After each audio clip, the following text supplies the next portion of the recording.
안녕하세요 여러분. 오늘은 35번째 온라인 수업입니다. 오늘 수업에서는 십자군 전쟁과 더불어 중세 유럽 사회가 어떤 변화를 겪게 되는지 확인해 보도록 할 텐데요. 당연한 이야기지만 변화상을 알아보기 위해선 중세 유럽 사회가 이전에 어떤 모습을 하고 있었는지 알아야겠죠. 이를 위해 우리가 알고 있어야 할 내용이 바로 단원명에 제시되어 있는 봉건사회입니다.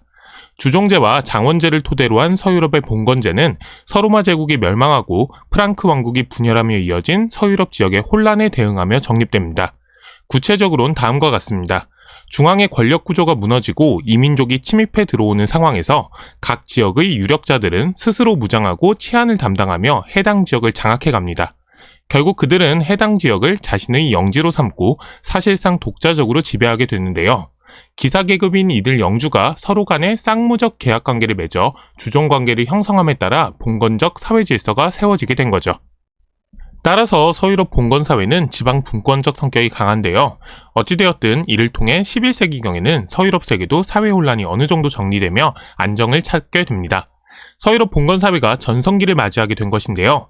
그런데 아이러니한 점은 이렇게 봉건질서를 토대로 한 사회질서가 안정되면서 역으로 봉건질서를 흔드는 새로운 요소들이 등장하게 된다는 점입니다. 그 대표적인 요소가 바로 화면에 주요 키워드로 제시된 도시의 성장인데요. 여기서 도시란 자급자족적 성격을 갖는 장원, 즉 농촌과 구분되는 상업과 무역의 중심지를 가리키는 것입니다. 간단히 말하면 봉건사회가 전성기를 맞이하며 사회가 안정되는데요. 이 덕에 상업과 무역이 발전하고 도시가 성장하면서 오히려 봉건사회의 기반을 뿌리째 흔들어 놓는다는 이야기입니다. 십자군 전쟁은 이런 변화의 큰 분기점이 되죠. 이렇게 처음부터 오늘 수업 내용의 핵심 뼈대를 정리해봤습니다. 구체적인 내용이 빠져있어 이해하기 어려울 수도 있지만 지금 정리한 내용을 기억하면 수업을 이해하는 데 도움이 될 겁니다. 자, 그럼 십자군 전쟁을 시작으로 구체적인 내용을 확인해 보도록 합시다. 7세기 이슬람 세력이 등장한 이후 이어진 이슬람 제국의 영토 확장은 비잔티움 제국을 위기로 몰아넣습니다. 9세기 후반에 비잔티움 제국은 군관구제와 둔전병제의 실시에 힘입어 이슬람 세력에 빼앗겼던 영토 중 일부를 회복하는 등 부흥을 꾀하기도 했지만 11세기 셀주크 튀르크가 이슬람 세계에 등장하면서 또다시 큰 위기를 맞게 됩니다. 특히 셀주크 튀르크는 비잔티움 제국의 핵심부인 아나톨리아 반도로 진출해 오는데요. 만지케르트라는 곳에서 벌어진 결정적인 전투에서 비잔티움 제국이 크게 패하며 제국의 가장 부유하고 생산적인 지역인 아나톨리아 반도를 이슬람 세력에게 빼앗기게 되죠. 이에 비잔티움 제국 황제는 그때까지 대립하던 서유럽 세계 크리스트교 교회의 우두머리인 로마 교황에게까지 원조를 요청하게 됩니다. 함께 힘을 합쳐 이슬람 세력이 침략에 맞서고 이슬람 세력이 차지한 예루살렘 등의 성지를 되찾자는 것이었죠. 이에 당시 교황이었던 우르바누스 2세는 클레르몬 공의회에서 성지 회복을 위한 전쟁을 호소했습니다. 여기서 교황은 이슬람 세력과의 전쟁을 신을 위한 성전이라 선포하고 유럽 각지의 제후들이 적극 참여할 것을 독려했는데요. 여기에 많은 제후와 기사뿐만 아니라 상인, 농민들까지 호응하면서 십자군 전쟁이 시작됩니다. 그러니 당연히 십자군 전쟁은 서유럽 가톨릭교도의 신앙적 열망이 표출된 것이었습니다. 그러나 연설문에 하늘색으로 표시된 부분을 통해서 알 수 있듯 십자군 전쟁은 새로운 땅을 차지하려는 세속적인 열망이 뒤섞인 대외 팽창 전쟁으로도 볼 수 있습니다. 서로마 제국이 무너진 후 서유럽 사회는 오랫동안 혼란에 빠졌었는데요. 11세기 들어 이민족의 침입이 줄어들고 주종제와 장원제를 기반으로 하는 봉건제가 정착하면서 사회가 안정을 찾게 됩니다. 이로 인해 이 시기에는 이전보다 인구가 크게 늘어나면서 새로운 영토에 대한 열망도 커졌는데요. 십자군 전쟁을 이러한 사회적 배경과 연결해 설명할 수도 있겠죠. 1096년 시작된 십자군 전쟁은 1270년 제8차 십자군 원정을 마지막으로 끝이 납니다. 170여 년이라는 긴 세월 동안 십자군이라는 열정 또는 광기가 유럽 세계를 뒤흔들었는데요. 앞서 설명했듯 여기에는 당시 유럽인들의 종교적 열망이 결정적인 역할을 했습니다. 그렇지만 이런 종교적 열망뿐만 아니라 세속적인 욕심 또한 십자군 전쟁이 계속 이어지는데 중요한 역할을 했죠.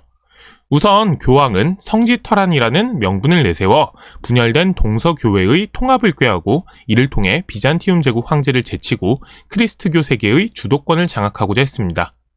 다음으로 실제로 군대를 동원하여 원정을 떠난 각국의 국왕과 제후, 그리고 기사들의 경우 새로운 영토와 영지의 확보라는 현실적 목표가 십자군 원정에 참여하는 중요한 목표 중 하나였습니다.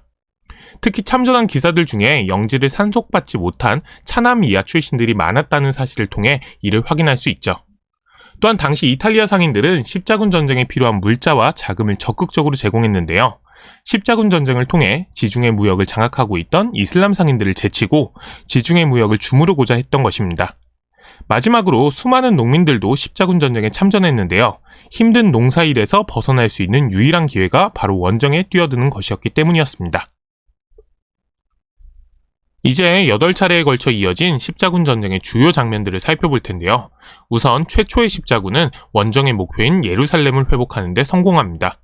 당시 이 지역의 이슬람 세력이 내분에 휩싸여 십자군의 공격에 제대로 대응하지 못한 것이 결정적이었죠.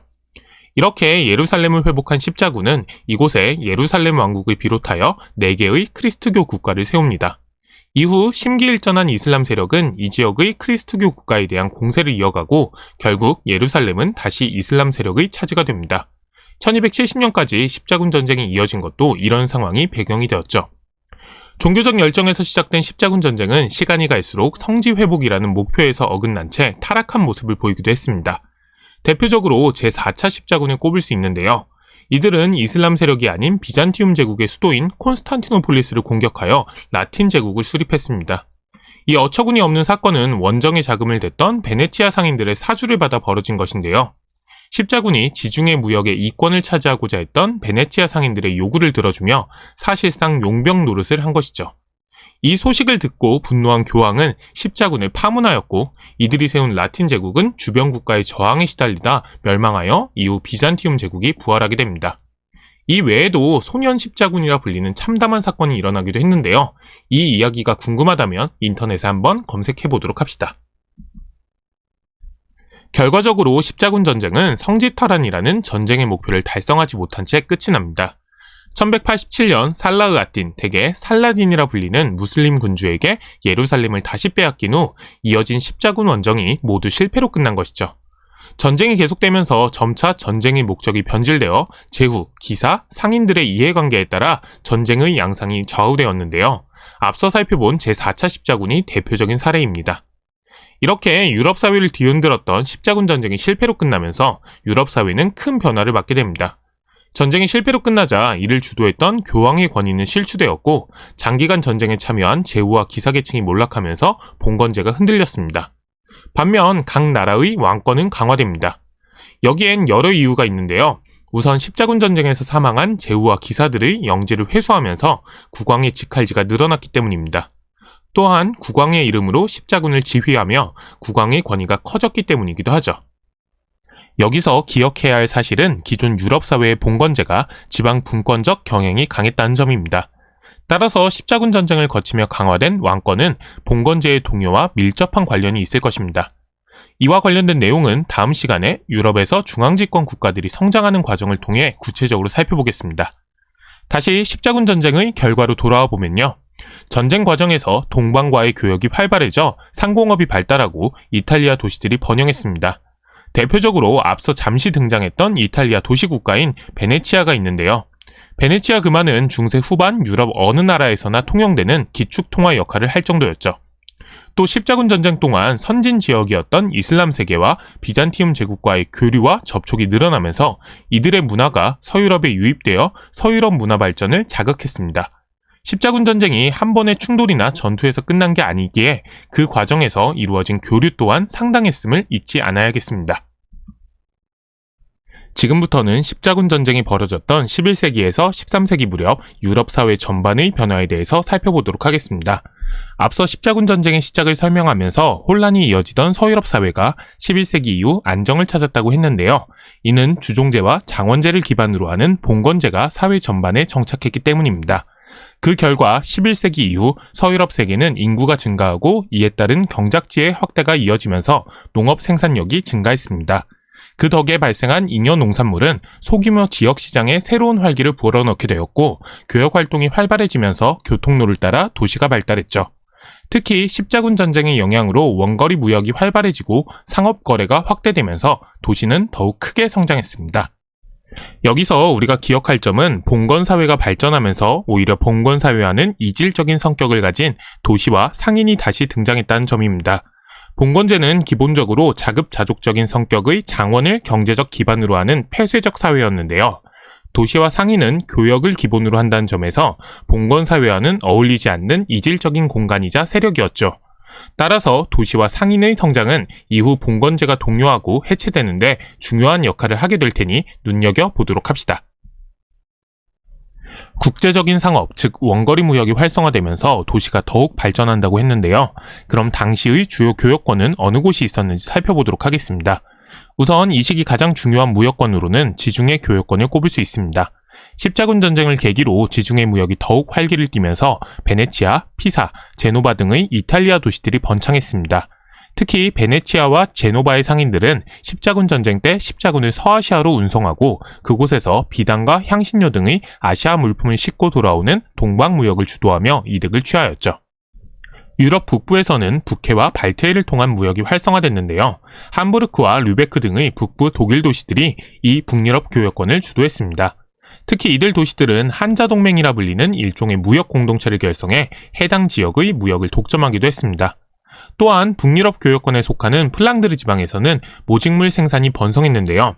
이 지역은 훗날 프랑스와 영국의 100년 전쟁이 벌어지게 되는 계기가 될 정도로 중요한 지역이니 눈여겨보도록 합시다. 한편 프랑스의 샹파뉴 지방은 지중해와 북유럽으로 통하는 자연적인 교통로상에 위치하여 두 교역권을 연결해주는 역할을 했는데요. 이로 인해 샹파뉴 지방에서는 전기시장이 번성했습니다. 앞서 살펴본 지중해 교역권, 북유럽 교역권, 샹파뉴 전기시장 등이 성장할수록 이를 통해 이루어지는 무역을 주도한 도시와 상인 세력이 성장했습니다. 그 결과 봉건 세력인 영주의 지배에서 벗어난 도시가 등장하게 됩니다. 처음에 중세도시는 다른 농촌 지역과 마찬가지로 영주의 지배를 받았습니다. 그러나 상인을 주축으로 하는 도시민의 경제력이 커지자 이들이 돈으로 특허장을 사거나 무력을 동원해서 영주로부터 자치권을 얻어내 독자적 행정권과 사법권을 행사하게 됩니다. 봉건 세력인 영주로부터 독립성과 자율성을 인정받은 세력이 새롭게 등장한 것이죠. 이 결과 도시에 거주하는 시민들은 신분상 자유를 누렸고 도시 행정에 직접 참여했는데요. 이들을 성 안에 사는 사람들이란 뜻에서 부르주아 또는 시민계층이라고 일컫습니다. 자치도시와 부르주아, 즉 시민계층의 등장은 비봉건적, 비농업적 공간과 세력이 출현해서 당시 유럽 사회의 근간인 봉건제를 흔들어 놓았다는 점에서 큰 의미가 있습니다. 당시에 도시의 공기는 자유를 준다는 속담이 유행했는데요. 관습적으로 도시에 1년 1일만 거주하면 누구든 자유인으로 인정받을 수 있게 되자 많은 농노들이 자유를 찾아 도시로 도망쳤던 상황을 반영한 말이었습니다. 자치도시가 생겨 영주의 간섭을 받지 않는 공간이 생기자 장원제의 근간인 농노제가 흔들리는 모습까지 확인되는 것이죠. 하지만 오해하지 않아야 할 사실이 있습니다. 중세도시가 자치권을 획득하긴 했지만 그 자치권이 개개인의 완전한 자유를 의미하는 것은 아니라는 점입니다. 오히려 자치권을 획득한 도시는 그 도시를 하나의 단위로 한 도시공동체의 유지와 성장에 초점을 맞췄습니다. 이를 가장 잘 보여주는 것이 바로 길드입니다. 길드는 공동의 이익과 안전을 도모하기 위해 같은 업종에 종사하는 이들이 조직한 동업조합으로 상인 길드와 수공업자 길드가 있었습니다. 상인 길드는 상업에 관한 독점권을 확보하고 상업 활동을 규제했으며 수공업자 길드는 제품의 규격이나 품질, 가격뿐만 아니라 제작 수량에 이르기까지 동일 업종에 대한 생산 활동 전반을 규제했습니다. 간단히 설명하면 길드에 소속되지 않으면 도시에서 그 어떤 상업 활동이나 생산 활동도 할 수 없었던 것이죠. 그만큼 길드는 독점적이고 배타적 조직이었는데요. 이런 길드의 성격은 아직 상대할 수 있는 시장이 한정적이라 창출할 수 있는 이익이 제한적이었던 중세 유럽에서 초기 산업이 발전하는 데 중요한 역할을 했습니다. 작은 시장에서 무한 경쟁에 빠져 제사를 깎아먹는 일이 발생하지 않도록 한 것이죠. 물론 이러한 길드의 장점은 시장과 산업 규모가 커지면서 경제 성장에 걸림돌이 되기도 합니다. 그러다 보니 초기 자본주의 성장 과정에서 길드의 존폐 문제가 상당히 큰 이슈가 되기도 하는데요. 쉽지 않은 내용이긴 하지만 길드가 독점적, 배타적 조직이었다는 점을 잊지 않는다면 후에 자본주의 경제체제를 이해하는 데 조금이나마 도움이 될 것입니다. 앞에서 살펴본 상업과 도시의 발전은 장원제에 큰 영향을 줬습니다. 상업과 도시의 발달로 화폐 수요가 증가하면서 영주의 직영지에서 농노들이 일을 하게 하는 대신에 그 직영지를 농민에게 대여해주고 그 대가로 생산물이나 화폐를 징수하는 방법을 선택하게 된 거죠. 영주들은 도시에서 쏟아지는 새로운 상품과 동방의 물품을 구입하려면 화폐가 필요했기 때문입니다. 이 경우 직영지를 대여해주고 정해진 양을 징수하는 게 농노들에게 직영지를 경작하게 하는 것보다 훨씬 효율적이었습니다. 아무래도 농노들은 영주의 직영지를 경작할 때보다는 자신의 보유지에서 일할 때 훨씬 열심히 일할 테니까요. 거기에 상업이 더욱 발전하여 화폐 유통이 원활해진 지역에서는 경작물이 아니라 아예 화폐를 걷기도 했습니다. 이에 농노들은 강제적으로 일을 해야 했던 부역에서 벗어나게 되었습니다. 영주가 농노 개개인을 통제하는 힘이 조금은 줄어들게 된 거죠. 이와 더불어 점차 곡물 가격이 상승하고 화폐 가치가 떨어짐에 따라 농노의 경제적 지위도 함께 향상되었습니다. 여기에 더해 14세기 중엽 유럽을 강타한 흑사병은 중세 유럽 사회의 근간인 장원제와 농노제가 해체되는데 결정적 역할을 합니다. 흑사병으로 인한 극심한 인구 감소는 심각한 경제적 결과를 가져왔죠. 교역량은 줄어든 반면 일손이 크게 부족해져 일부 지역에서는 임금이 크게 올라가기도 했습니다. 화면에 제시된 그래프에서 확인할 수 있는 급격한 수치 변화가 이를 한눈에 보여줍니다. 당시 흑사병과 관련된 기록에서도 임금 문제에 대한 언급을 어렵지 않게 확인할 수 있죠. 즉, 흑사병에 의한 인구 격감은 상품의 수요와 노동력의 감소, 임금 상승을 가져왔습니다. 이에 영주들은 농민의 처우를 개선할 수밖에 없었죠. 그 덕에 농민들은 강제노동과 같은 경제 외적 강제에서 벗어날 수 있었으며 일부 농민들은 아예 농노의 신분에서 벗어나 자영농이 되기도 하면서 장원이 점차 해체되어 갔습니다. 마무리하기 전에 흑사병에 대해서 조금만 더 알아보도록 하죠. 흑사병은 패스트균의 감염에 의해 급성으로 일어나는 전염병으로 그 이름은 이 병에 걸리면 살덩이가 썩어서 검게 되기 때문에 붙여진 것입니다. 전염성이 강한 데다가 증세가 심하고 사망률이 높아 대개 한 도시에서 이 병이 유행하면 해당 도시 인구의 절반 이상이 사망할 정도였다고 합니다. 흑사병의 유행으로 인해 전체 유럽 인구의 3분의 1가량이 사망한 것으로 보는 게 일반적인데요. 그로 인해 앞서 설명한 유럽 사회의 변화가 나타났을 뿐만 아니라 당시 유럽인들의 사고와 심리에도 큰 영향을 끼쳤습니다. 이를 가장 잘 보여주는 것이 죽음의 무도라 불리는 미술 작품의 유행입니다. 해골의 모습을 한 죽음이 모든 계급, 지위, 연령의 사람들을 끌어들여 춤사위를 벌이는 기괴하고 공포스러운 작품으로 흑사병의 유행으로 인해 피폐해진 당시 유럽인들의 심정을 보여주고 있습니다. 이렇듯 심각한 전염병의 유행은 수많은 사람들의 희생뿐만 아니라 살아남은 사람들에게도 큰 생채기를 남기는데요. 코로나19 바이러스의 유행으로 인해 변화한 우리 사회와 일상이 우리에게 어떤 영향을 끼칠지도 걱정이 됩니다. 훗날의 역사는 코로나19 사태를 어떻게 기록하게 될지도 모르겠고요. 다만 모두가 힘을 모아 이 위기를 현명하게 극복하고 앞으로 나아갔다는 평가가 있길 기원합니다. 자, 그럼 마무리를 해보도록 합시다. 14세기 중엽 유럽을 강타한 흑사병은 서서히 흔들리던 봉건제의 근간에 큰 타격을 주었습니다. 그로 인해 자영농민이 증가하고 점차 장원이 해체되어 간다는 사실을 앞서 정리했죠. 그러나 일부 지역의 영주들은 이러한 사회 변화를 받아들이지 않았습니다. 오히려 그로 인해 줄어든 수입을 보충하기 위해 직영지를 확대하고 화폐로 받던 지대를 부역과 같은 강제노동으로 대신하는 등 그동안 이루어진 사회 변화를 되돌리려는 시도를 하기도 했습니다. 자신들의 힘으로 농노에 대한 속박을 더욱 강화해서 그동안 누리던 기득권을 지키고자 했던 거죠. 이에 농민들은 영주의 횡포에 저항하여 봉기를 일으키기도 했습니다. 대표적으로는 프랑스의 자크리의 난과 영국의 와트 타일러의 난이 있습니다. 두 봉기 모두 결국 진압되긴 했지만 이를 통해 봉건제에 저항한 당시 농민들의 목소리를 확인할 수 있다는 점에서 큰 의미가 있습니다. 오늘 수업에서는 11세기부터 14세기까지 서유럽 사회가 맞이한 변화에 대해 살펴보았습니다. 다른 수업과는 달리 구체적인 사건의 전개 과정을 설명하는 대신 기존의 봉건 사회가 맞이한 변화를 사회 구조적인 측면에서 정리하다 보니 쉽지 않은 내용이었을 겁니다. 다만 우리가 이번 수업을 통해 기억해야 할 건 다음과 같습니다. 11세기경 봉건 사회가 전성기를 맞이하며 안정되는데요. 이 덕분에 상업과 무역이 발전하고 도시가 성장하면서 봉건 사회의 기반을 흔드는 비봉건적, 비농업적 세력이 등장하게 됩니다. 이로 인해 봉건사회의 토대를 이루는 장원제와 농노제 또한 흔들리게 되면서 봉건사회는 큰 변화를 맞이하죠. 11세기 말부터 13세기까지 이어진 십자군 전쟁과 14세기 중엽에 유럽을 강타한 흑사병은 이런 변화의 큰 분기점이 된 사건이었고요. 그럼 그 변화의 구체적인 양상 중 우리가 눈여겨볼 내용은 무엇일까요? 바로 권력 구조가 변하기 시작했다는 점입니다. 교황의 권위가 실추되고 제후와 기사계층이 몰락한 반면 그때까지 별 볼 일 없던 왕권이 강화된 것이죠. 이에 따라 점점 지방 분권적 봉건 질서가 무너지기 시작하며 서유럽에서도 중앙 집권 국가가 등장하게 되는데요.